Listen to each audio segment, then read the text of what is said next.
Merci de suivre le premier point d'information de la journée. Madame, Monsieur, bonjour et bienvenue. Direction le palais présidentiel où le rapport d'activité 2022 de la Haute Autorité de la Communication Audiovisuelle a été présenté officiellement ce jeudi en présence du vice-président de la République. Ce bilan s'articule autour de 11 points majeurs, au nombre desquels s'inscrit le nouveau cadre légal de la régulation et ses implications. Timoko Mélié-Koné a salué la qualité du travail produit par la ACA. Pour le vice-président de la République, ces réflexions permettront de garantir la liberté pour tous. On l'écoute à présent au micro de nos reporters. Je suis bien évidemment très heureux de recevoir ce jour au nom du président de la République, son Excellence M. Alassane Ouattara, le rapport d'activité 2022 de la Haute Autorité de la Communication Audiovisuelle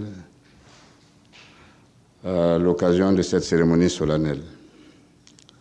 Je voudrais commencer par vous adresser mes chaleureuses félicitations à vous, M.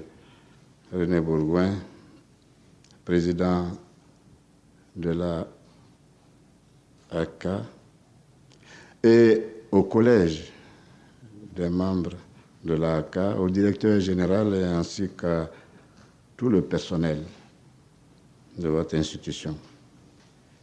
Le remarquable travail ainsi que votre engagement en faveur du développement qualitatif du secteur de la communication audiovisuelle dans notre pays mérite d'être salué. Le secteur de la communication audiovisuelle dont vous avez en charge la régulation est par essence et par définition celui qui garantit et organise la liberté d'expression, principe si cher à notre pays et particulièrement à son Excellence, Monsieur le Président de la République, M. Alassane Ouattara.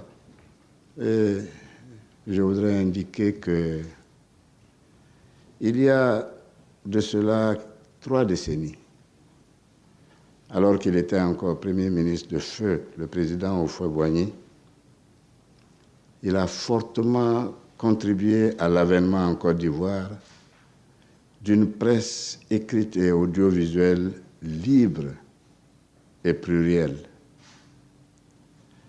Cette importante contribution avait d'ailleurs conduit certains acteurs de ce secteur à parler à ce moment-là du printemps de la presse ivoirienne.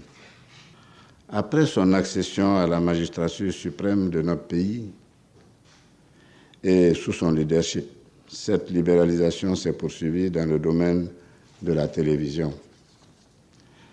C'est sous cette impulsion que pour la première fois en Côte d'Ivoire, 4 chaînes de télévision privées commerciales peuvent désormais émettre aux côtés de celles du service public. L'ensemble de ces chaînes nationales, autorisées et encadrées par la ACA, constitue une fierté pour tous, par la qualité et la diversité de leur contenu, qui participent au rayonnement de la Côte d'Ivoire, tant au plan national qu'international. La journée de ce jeudi 1er juin a été également marquée par le démarrage effectif du contentieux électoral. Nos équipes dans les communes du plateau font le constat de la présence des commissions locales devant accueillir les requérants. Pas d'affluence pour cette première journée. L'opération s'est déroulée timidement. Signalons que la phase de réclamation et du contentieux dure 10 jours. Pour la commission électorale indépendante CEI, cette étape est très importante pour la crédibilité de la liste électorale. L'institution invite donc les populations à participer pour d'éventuelles observations et réclamations. Hors de chez nous, des heurts ont éclaté ce jeudi au Sénégal suite à la condamnation d'Ousmane Sonko accusé de viol. L'opposant sénégalais écope de 2 ans de prison ferme pour corruption de la jeunesse. Suite à cette nouvelle, Dakar et plusieurs autres villes du pays, notamment la Casamance, son fief, Mbour, Kaolack et Saint-Louis ont été le théâtre de violences. Des dégâts matériels enregistrés, les cours suspendus jusqu'à nouvel ordre. Signalons que cette peine compromet davantage sa candidature à la présidentielle de 2024. C'est la fin de ce flash. Merci de l'avoir suivi.